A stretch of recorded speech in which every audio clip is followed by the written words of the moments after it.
नमस्कार दोस्तों, आज की इस टेक एज स्टोरी के भूतिया रेलवे स्टेशन के खौफनाक एपिसोड में आपका स्वागत है। आज की जो एक कहानी है ना दोस्तों, जिसे आप सुनोगे तो किसी भी रेलवे स्टेशन में रात में जाने से कतराएंगे। तो ये जो कहानी है दोस्तों, ये है नैनी जंक्शन की। नैनी जंक्शन, जिसके बारे में कहा जाता है कि अंग्रेजों के ज़माने में कैदियों को मार मार कर उनकी हत्या कर दी गई थी। तभी से इस रेलवे स्टेशन पर बहुत ही अजीबोगरीब घटनाएं लोगों के साथ होती है। जिस किसी भी इंसान के साथ इस स्टेशन पर अजीबोगरीब घटना घटी है, वो इंसान किसी अजीब ही दहशत में चला गया है। ऐसी घटना हुई थी रवि नाम के एक सीधे साधे आदमी के साथ। रवि जो दिल्ली का रहने वाला था और रवि का दोस्त था महेश, जो कि प्रयागराज का रहने वाला था। दोनों ही दिल्ली में एक जगह पर काम किया करते थे। दोनों ही सॉफ्टवेयर इंजीनियर थे। दोनों को एक ही कंपनी में बहुत अच्छी जॉब लग गई थी। तो दोनों ही बड़े अच्छे और खुशहाली से अपनी उस कंपनी में काम कर रहे थे। तो एक दिन क्या होता है ना दोस्तों, महेश को उसके घर से प्रयागराज से कॉल आता है। फोन पे महेश के घर वाले उसे बताते हैं कि उसकी बहन की शादी पक्की हुई है, तो कुछ दिन की छुट्टी लेकर उन्हें घर वापस आना होगा। उसके बाद ना महेश ऑफिस में 10 दिन की छुट्टी की मांग करता है, जो कि महेश की फैमिली का अर्जेंट काम था। तो कंपनी उसे 10 दिन की छुट्टी के लिए परमिशन दे देती है। महेश को छुट्टी मिलने के बाद ना महेश रवि को उसके साथ चलने के लिए कहता है, क्योंकि वो दोनों बहुत ही अच्छे दोस्त थे और महेश को पता था कि रवि एक बहुत ही इंटेलिजेंट बंदा है। वो उसके बहुत से कामों में मदद करेगा। तो रवि भी ऑफिस में छुट्टी के लिए अर्जी करता है, लेकिन उसकी छुट्टी उसके बॉस कैंसिल कर देते हैं, क्योंकि वो उसका पर्सनल काम नहीं था। उसके बॉस कहते हैं कि मैं किसी दूसरे की वजह से तुम्हें इतनी लंबी छुट्टी नहीं दे सकता।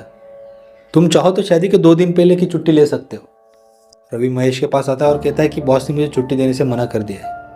मैं शादी के 2 दिन पहले छुट्टी लेकर तुम्हारे यहाँ पहुँच जाऊँगा। रवि का ऐसा कहने के बाद महेश प्रयागराज जाने के लिए तैयार हो जाता है और शाम की ट्रेन से प्रयागराज पहुँच जाता है। उसके जाने के ठीक 8 दिन बाद, जबकि शादी को 2 से 3 दिन बाकी थे, तब रवि महेश को कॉल करता है और कहता है कि मैं आज यहाँ से निकलूँगा।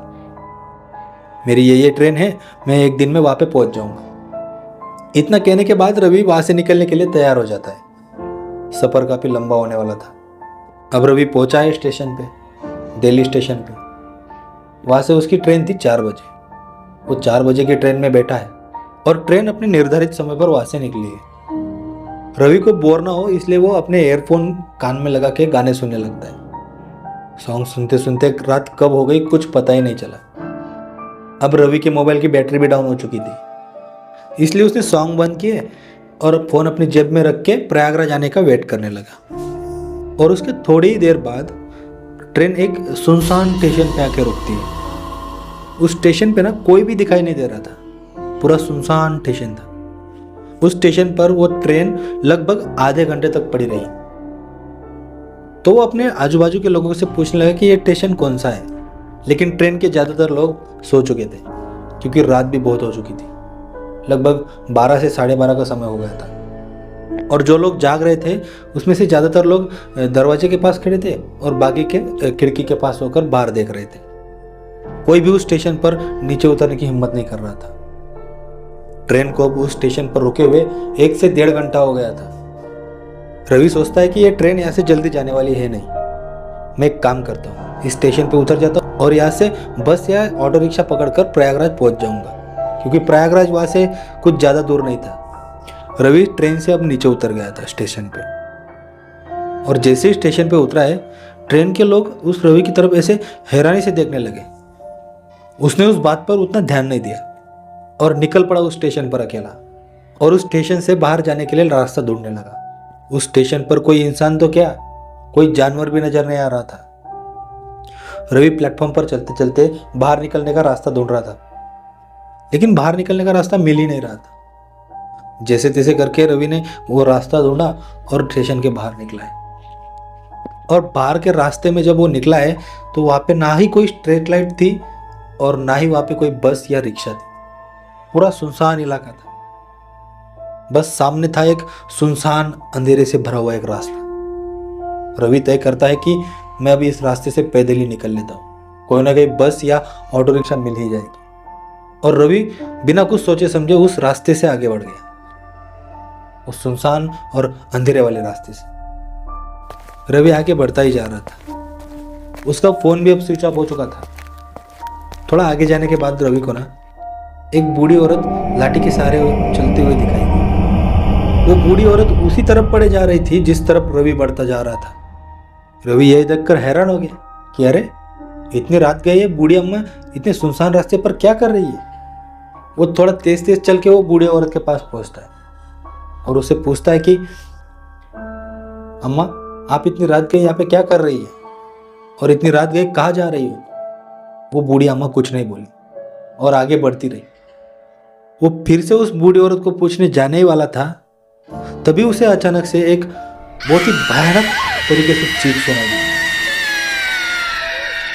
बहुत ही डरावनी चीख थी। वो चीख सुन के वो पीछे की तरफ मुड़ा है कि किसकी चीख है, और जैसे ही वो पीछे देखकर आगे की ओर देखता है तो बूढ़ी अम्मा वहां से गायब हो चुकी थी। रवि बहुत ज्यादा डर गया था। तभी रवि की तरफ एक बूढ़ा आदमी, उस आदमी की उम्र रही होगी लगभग 90 साल के आसपास। वो बूढ़ा आदमी रवि की तरफ मशाल लेकर भागते हुए उसके तरफ आ रहा था। रवि सोचता है कि ये इतना बूढ़ा आदमी है और मशाल लेकर इतनी तेज मेरी तरफ कैसे बढ़ रहा है। ये सब रवि सोच ही रहा था तो वो उसी स्पीड से वो बूढ़ा आदमी रवि की तरफ भागते हुए पहुंचा और रवि के मुंह पर इतने जोर से वार किया है कि रवि वाकई बेहोश हो गया। रवि रात भर वही बेहोश पड़ा रहा। जब सुबह हुई तो महेश उसके फ़ोन पे कॉल करने लगा, लेकिन रवि का फ़ोन स्विच ऑफ होने के कारण बंद आ रहा था। महेश अब टेंशन में आ गया और अपने घर से छोटे भाई को स्टेशन जाकर रवि को लाने के लिए कहा। महेश का छोटा भाई अब स्टेशन पे पहुंचा। बहुत ढूंढने के बाद भी रवि उसे वहाँ पे नहीं मिला। कैसे मिलेगा भाई, रवि तो उस स्टेशन पे पड़ा हुआ था, सुनसान वाले स्टेशन पे। तो रवि जहाँ पे बेहोश पड़ा हुआ था वहाँ पे एक आदमी टहलते हुए आया और उसने उसको बेहोश पड़ा हुआ वहाँ पे देखा। उसके पास कुछ कंपनी का आईडी कार्ड था। उस आईडी कार्ड में कंपनी के नंबर पे उसने कॉल किया और कंपनी को इन्फॉर्म किया कि ये आदमी यहाँ पे बेहोश पड़ा हुआ है, इसका आईडी कार्ड मुझे यहाँ पे मिला और मैंने आपको कॉल करके इन्फॉर्म किया। कंपनी वालों ने महेश को कांटेक्ट करके ये खबर उसको दी, क्योंकि कंपनी को पता था कि रवि महेश के घर शादी के लिए जा रहा था।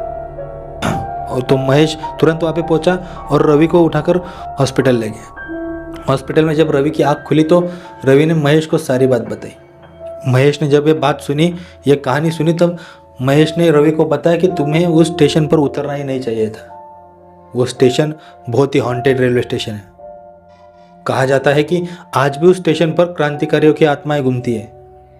जैसे ये बात रवि ने सुनी है, रवि तो हैरान हो गया और सोचने लगा कि वो जो रात को मशाल लेकर वो जो बूढ़ा आदमी मेरी तरफ बढ़ रहा था वो कोई और नहीं बल्कि क्रांतिकारी की आत्मा थी। रवि आज तक उस घटना को भुला नहीं पाया। खैर, आप सबको ये कहानी कैसी लगी कमेंट में ज़रूर बताएं। और अगर आपके पास भी ऐसी कोई कहानी या सच्ची घटना है तो आप मुझे इंस्टाग्राम में जीमेल पर डीएम कर सकते हैं। और अगर आपने अभी तक हमारे चैनल को सब्सक्राइब नहीं किया तो सब्सक्राइब करें और चैनल के बेल आइकन को प्रेस करें ताकि हमारे ऐसे वीडियो की नोटिफिकेशन आप सबको मिलती रहे। धन्यवाद।